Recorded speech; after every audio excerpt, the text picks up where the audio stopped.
Então, o que significa ansiedade excessiva? São os transtornos de ansiedade. Porque ansiedade, gente, todo mundo tem e tem que ter. Porque se a gente não tiver ansiedade, a gente não se move na vida, né? É necessário ter ansiedade. Agora, a gente não pode ter excesso, porque ela nos paralisa ou nos adoece. Quando ela nos adoece, a gente tem os transtornos de ansiedade, que são os mais comuns: transtorno de ansiedade generalizada, transtorno do pânico, que as pessoas já ouviram falar muito, o TEPT, que é o transtorno de estresse pós-traumático, quando a pessoa passa ou por uma situação de sequestro, ou por uma calamidade, ou por uma tragédia. A gente tem o TOC, que também é um transtorno de ansiedade. Então tem o espectro da ansiedade adoecida. Quando alguém chega assim, você é ansioso, não está dizendo nada. Todo mundo tem que ter ansiedade. Só quem não tem ansiedade é psicopata. Então, assim, uma pessoa que não sente medo, uma pessoa que não tem ansiedade, eu fico até preocupada. Porque a coisa mais humana é a ansiedade, que é o sistema de defesa da gente. Agora, a ansiedade, não existe depressão sem uma ansiedade prolongada e prévia.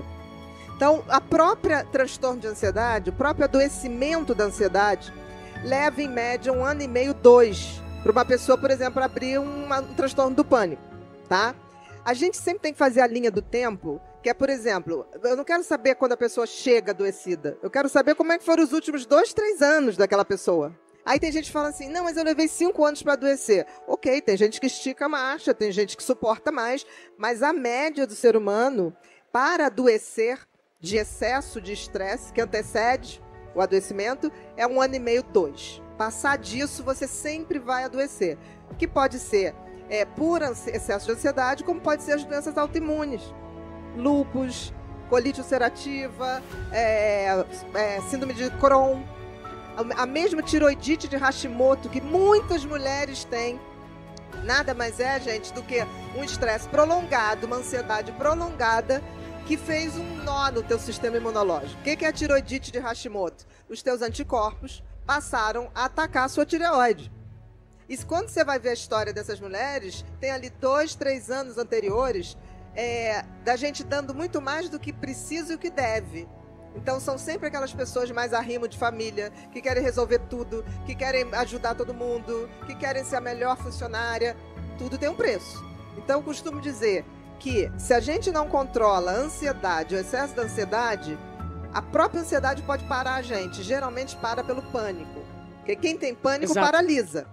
Mas se não parar, vamos supor que a pessoa fala, não, mas eu vou continuar, porque os ansiosos são muito produtivos. São extremamente produtivos. Então, o que ele faz? Ele vai. Se ele não para no pânico, ele para na depressão. O burnout nada mais é do que uma depressão que vem do trabalho. Se você, no livro Mentes Depressivas, eu falo exatamente isso. É aquela depressão que você teve um estresse prolongado, você teve um desgaste prolongado de 1 ano e meio, 2 pelo menos, dentro do teu ambiente de trabalho.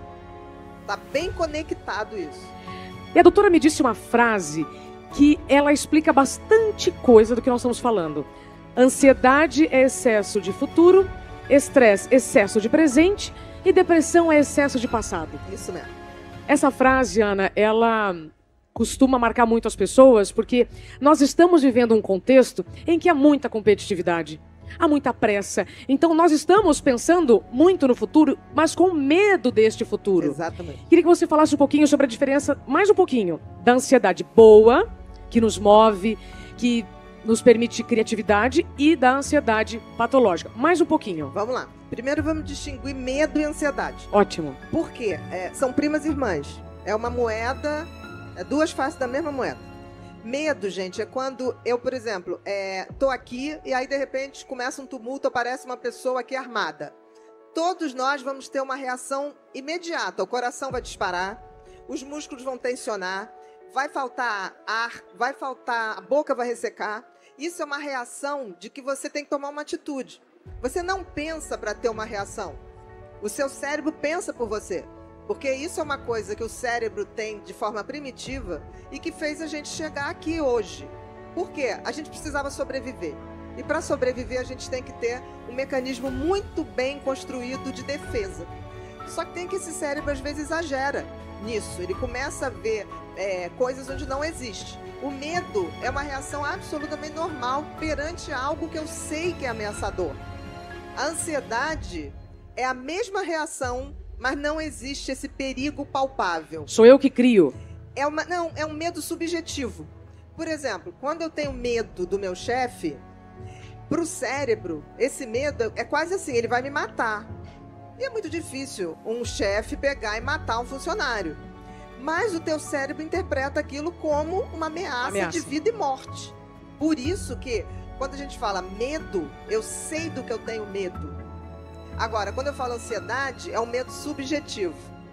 E a gente tem que entender isso, porque se eu não entendo que eu estou tendo aquela reação e não está acontecendo nada, eu não me toco de começar. O que é esse nada? Mesmo que seja subjetivo, é uma ameaça para mim. Entendeu? Então, essa é a diferença. Agora, qual é a diferença da ansiedade normal e patológica? A patológica, eu adoeço. O que é adoecer? Eu deixo de fazer coisas que eu fazia. Eu perco o prazer de fazer coisas que eu fazia. Eu passo a ter limitações. Limitações de ir e vir, como é o caso do pânico. Eu passo a ter essas descargas de adrenalina e noradrenalina do nada. Eu estou de férias. Tudo é uma ameaça. Tudo é uma ameaça. É como se o cérebro entrasse num pane, num curto-circuito, e que ele passa a reagir ao mínimo estímulo, como se aquilo fosse um vida ou morte. Então você está sempre em estado de alerta.